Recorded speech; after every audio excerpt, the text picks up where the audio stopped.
The happiest moment I've ever had is cooking in my kitchen. Follow me. Today, we're gonna make Meatballs Ammugghiate.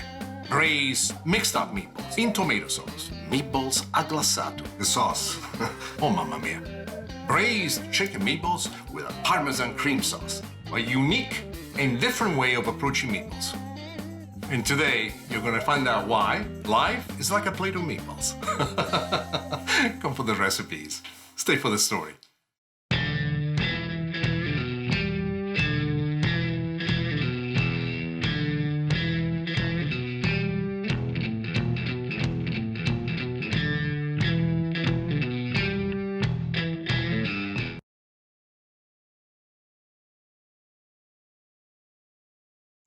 I don't know how to really tell the story because the story is based on a moment which I think might exist for everybody everywhere in the world. It's like when you come back from school and you're a young child and you open the front door and you know the mom is cooking lunch and you always pray, say, please, please. And my prayer always was, please, please, make her make meatballs. Meatballs. What can I say? Meatballs to this very day remains one of those things that I make for myself whenever I have a bad day, or something that I put together just to make myself smile, or to remind myself that life is beautiful.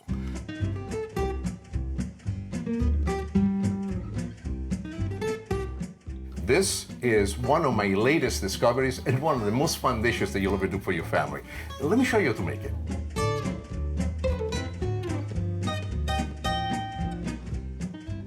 The first meat that I add is veal. Veal, I'm going to combine it with sausage. This is Italian sausage. This particular type of sausage is spicy sausage. And the reason why I like the spicy sausage is because already has an enormous amount of flavor in it. And now we're gonna add smoked bacon. Now watch this technique because it's helped me a lot. I like to turn this around as I go at it. Now, basically here we have all the meats wonderfully placed together. The next thing that we need to do is the binding agents. And I go first and foremost with the bread. This bread, as it cooks inside the sauce, not by itself, to get into the mixture of the meatballs, will make something very interesting. It will absorb the sauce. And you will notice that your meatballs will increase anywhere between a full 100% to about 150% in size. So be prepared for that as well. And the size of the meatballs, it depends on you, what you wish to do with it. So here we go. The next thing that I'm going to do is a beautiful egg in here. And now let's mix them all together.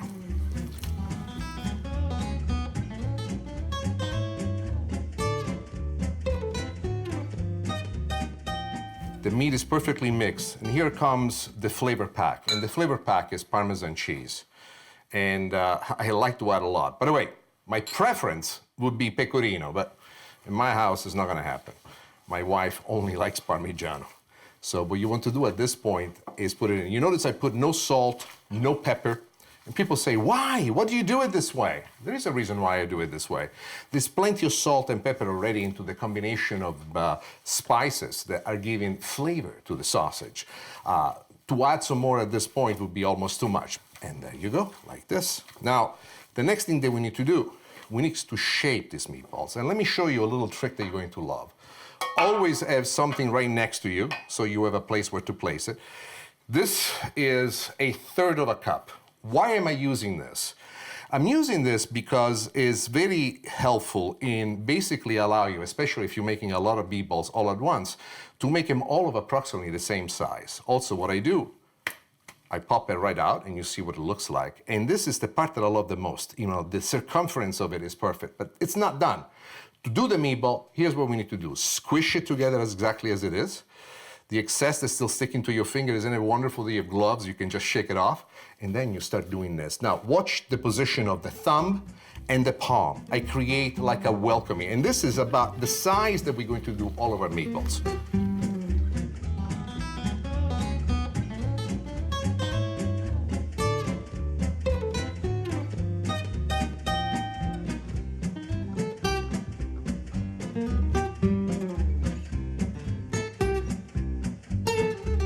All I can tell you is, next time you're depressed or you're having a bad day, make meatballs. They tend to make you smile. So we made all our meatballs. We are ready to go because these babies are now ready to braise in the sauce. Let me show you.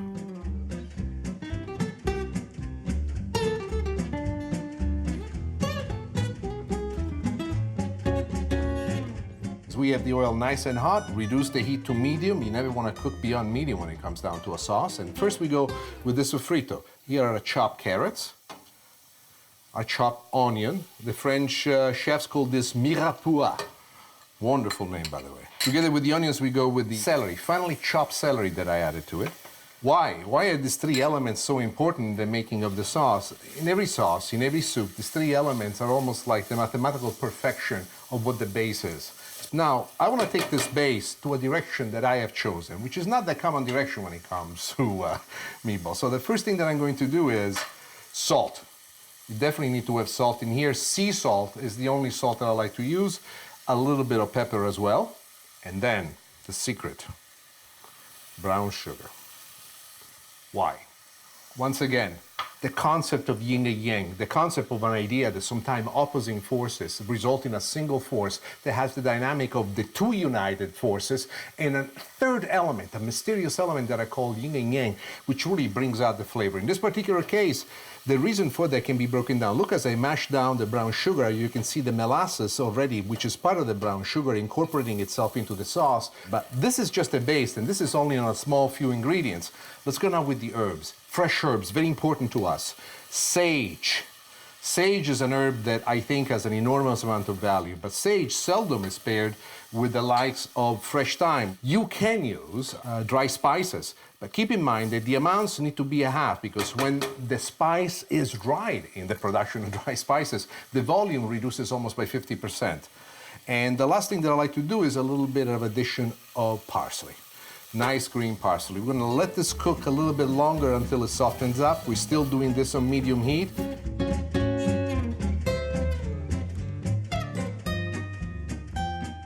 And now we go with the wine. Why the wine? Two things. I want to reduce this wine and bring out the flavor that the wine has once it's reduced. The wine is pretty much reduced to the consistency that I like, and at this point we add the other ingredients. Here we go with tomato sauce. It can be homemade tomato sauce, which is what I usually do, or store-bought. Your favorite brand will do just fine. And beef stock. Nice, rich beef stock. If you're lucky enough to find veal stock, that's even better. Into this sauce, there's a lot of sophistication that's brought in, and that sophistication is by the direction that we're giving to it. Now, keep in mind that this is still kind of an unfinished sauce. Why is this unfinished? Because the true element of flavor will come from the meatballs. Now, let me get this done right now because we have just about the perfect in.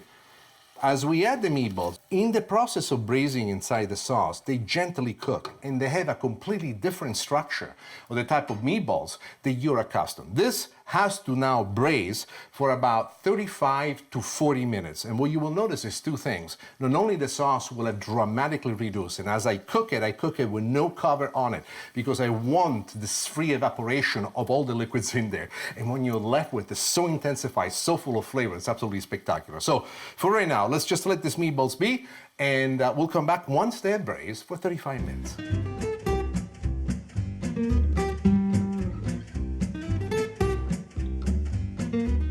Now, I love the reduction of sauces in general, but this one really became perfect. As you can see, most of the liquid has evaporated. We had the true essential personality of what this sauce is all about. We're done. Let's turn this off, and let me show you how to plate it.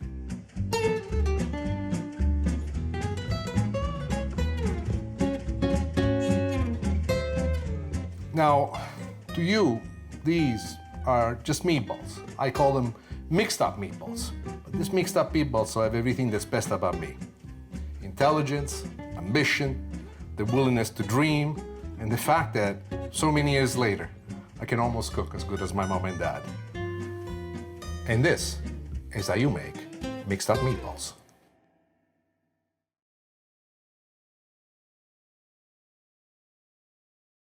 Meatballs in every form, in every tradition, because they're not just Italian. I mean, everybody makes meatballs. I discovered so many different recipes from all over the world with different ingredients that have inspired me. But when I make it for myself, when I really need to reconnect, I need to make them exactly the way my family used to make it, the way my grandma used to make it, the way my mom used to make it.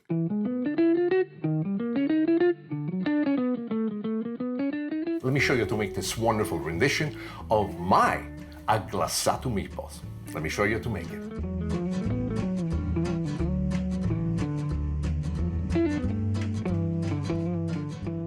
In this particular recipe for the meatballs, even though the ingredients are very simple and techniques are very similar, the most important part is to actually reverse some of the ingredients.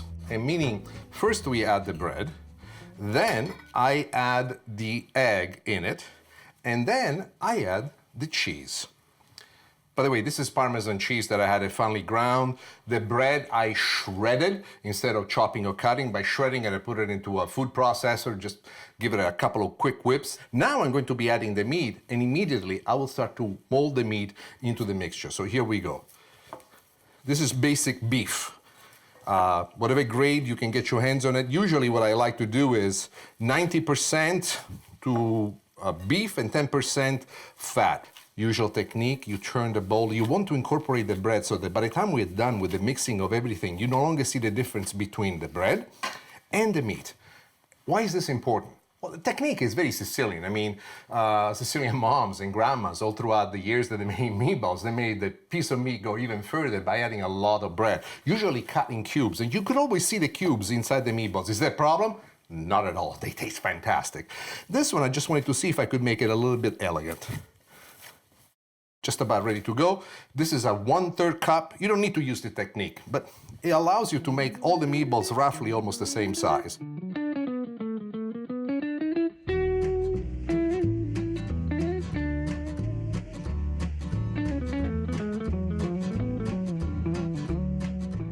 Now, you will notice a slight difference in the technique that we use for making these meatballs. But what I like to do is just a first gentle roll, just enough to give it the shape. And as you can see, there's still some crevices left in here. What will happen to these meatballs as they cook, these crevices will grow slightly bigger and the sauce in which they braise will go straight onto the inside. And it's a very creamy-like finish that the sauce had with a very deep flavor. And I find that this light rolling allows me to put even more flavor inside the meatballs. And that is the most important part, flavor, always. So here we are done with our meatballs. Now, let's put them into the sauce. Let's let them braise.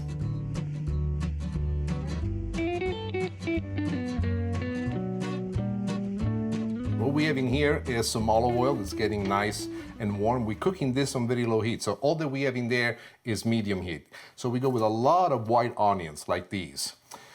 Together with the white onions, before we start doing anything, we want to start layering our flavors. And the flavors that we want to layer is, first and foremost, with a little bit of chopped thyme. Here's a surprise for me too. In the later years, I started experimenting with different things and I started to get really connected to the idea of opposites collaborating together. So what I'm going to do, I'm going to add a little bit of brown sugar. And together with the brown sugar, I'm going to go a little bit of pepper and a little bit of salt.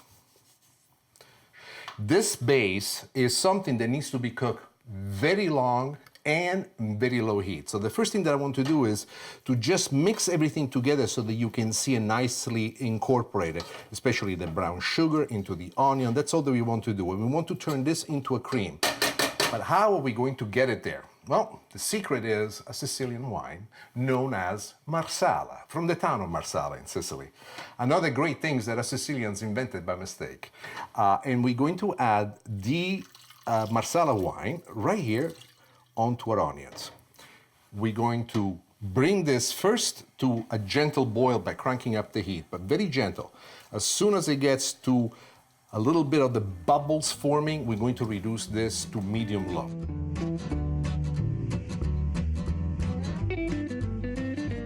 Look at what I was telling you before. You see this? This is the cream that you're looking for. This, you could eat it like ice cream. But we're not finished yet. Why? We need to add the beef stock. And this is exactly what we're going to do. At this point, I'm going to add the beef stock because we have gotten the cream texture that we want at the very base. I'm going to crank up the heat, move it up to medium-high, and then as soon as we start to get a nice soft roll, we'll insert our meatballs on the inside.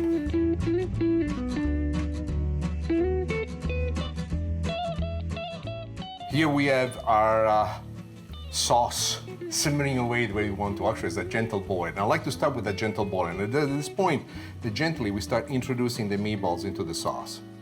But we do not want to maintain this boil all the way through. As a matter of fact, I told you I'm on medium-high. First, I'm going to reduce to medium-low. I want this to be reduced down to a simmer. And what we want to do at this point is to let these meatballs cook, simmer inside the sauce. I'm going to stop stirring, I'm going to let this be, and we're going to wait until it simmers for the next 40 minutes and it gets to the texture that we like.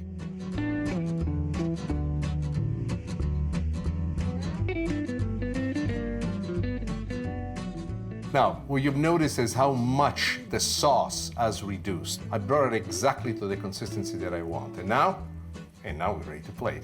Let me show you how.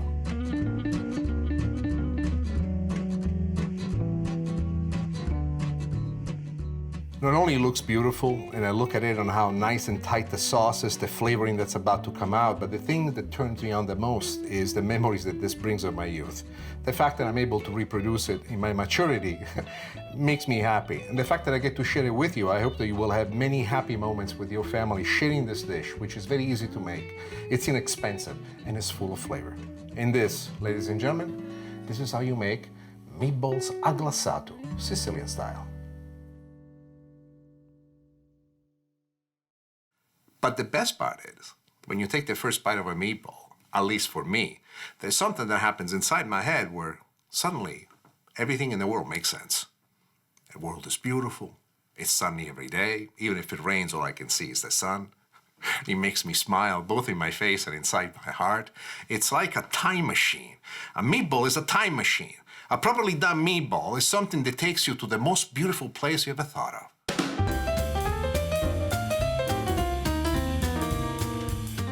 Let me show you how to make chicken meatballs with a Parmesan cream sauce.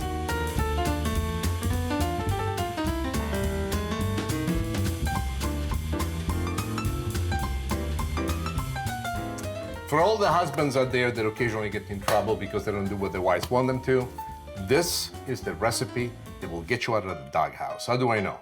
It's my magic recipe. Whenever me and my wife have a disagreement, I make it a special meatballs, and it solves everything. Now, first and foremost, we add the chicken. Next thing we're going to do, a nice egg, and the bread. Bread, what we done, we shredded this bread. What does it mean, shredded? I chosen a fairly soft bread, and this particular bread, what I done, I put it into a chopper. You could do it in the food processor. I keep doing this. I incorporate as much of the bread so there is not a big lump of bread right in the middle and the rest is not covered. You want to make sure that this bread spreads through to the point that you can no longer see which one is the bread and which one is the meatball. There you are. And then cheese. This has to be done just right. Parmigiano Reggiano is what you need to use. If you don't use Parmigiano Reggiano, you can use any cheese you want. Me, I love Romano. But will I ever get Romano again? I don't think so. My wife hates it.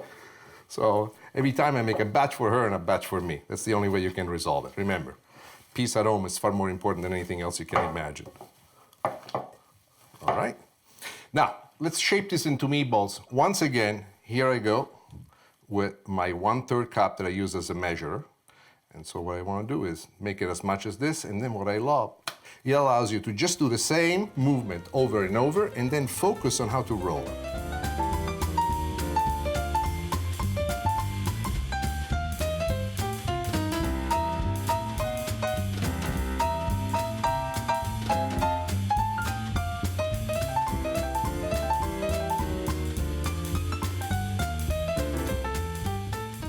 Now, the meatballs are ready. Let's braise it.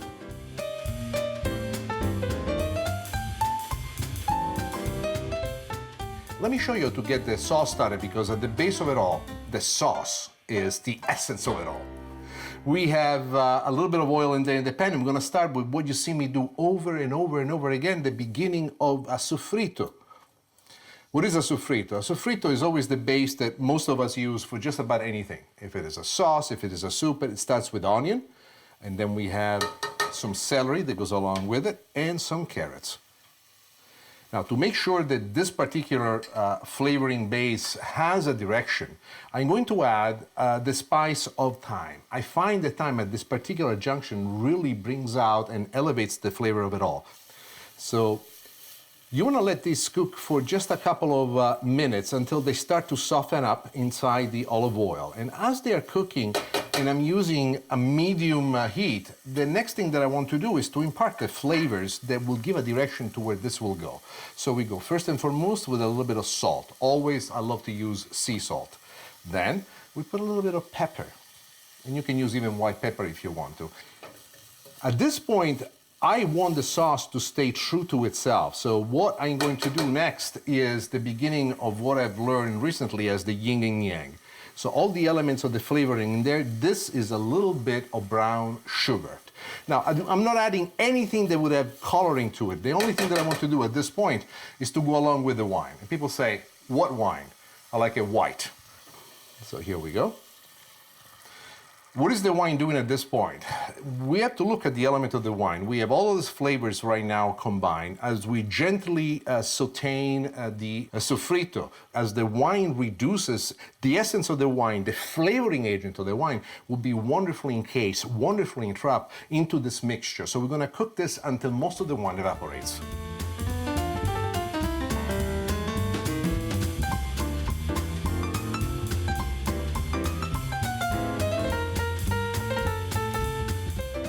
Now, the wine has reduced just about to where we want to have, and now we go with the other ingredients. Chicken stock, of course. And together with the chicken stock, a lesser used ingredient, lesser common, milk.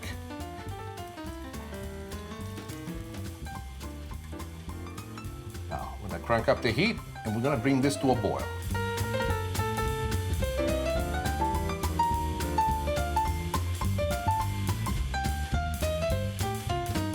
All right, the sauce has now gotten for us to a soft boil. And it's at this point, as the soft boil is taking place, that I like to add the meatballs. I like to add them because we are going to braise the meatballs. We're not gonna boil them. So let's place them inside. We're gonna reduce this down to a simmer, and we're going to let the meatballs and the sauce simmer together for 35 to 40 minutes.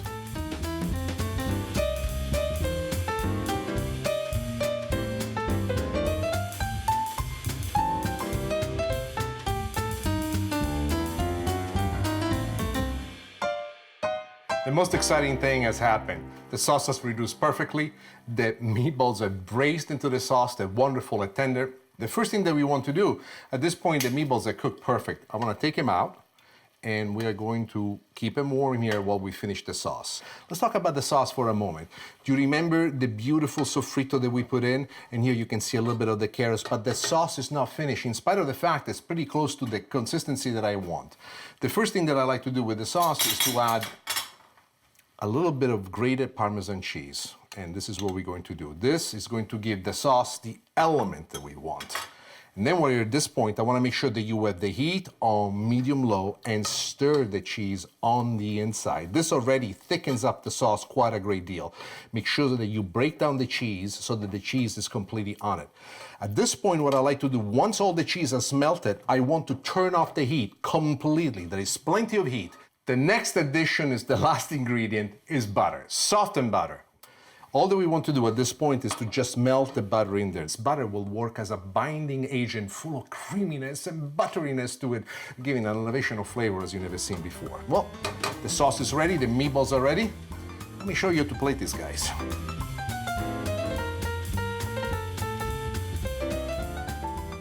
Now, as I mentioned to you before, these meatballs are for me a secret weapon.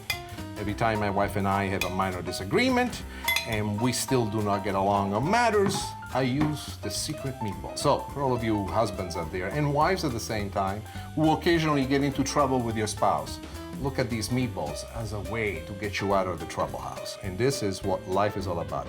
And there you are. These are my favorite chicken meatballs with a Parmesan cream sauce.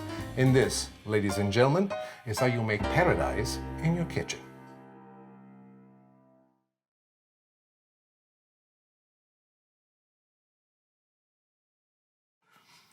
You human beings like me, I'm sure that from time to time we all get some good days and some bad days. But if you should ever get a bad day, think about this. The power of meatballs. And as far as I'm concerned, the greatest part of this magic is that they just make me happy. I don't care what's happening, how bad of a day. There is great fortune in understanding, with every bite that you take, how lucky you are that you're able to assemble these fabulous, fabulous flavors. So at night, when I say my prayers, before I close my eyes, before I go to bed, I always say to God, and thank you for teaching me how to make these meatballs. I'm as happy as a meatball. Yeah, that's the kind of guy I am. Hi.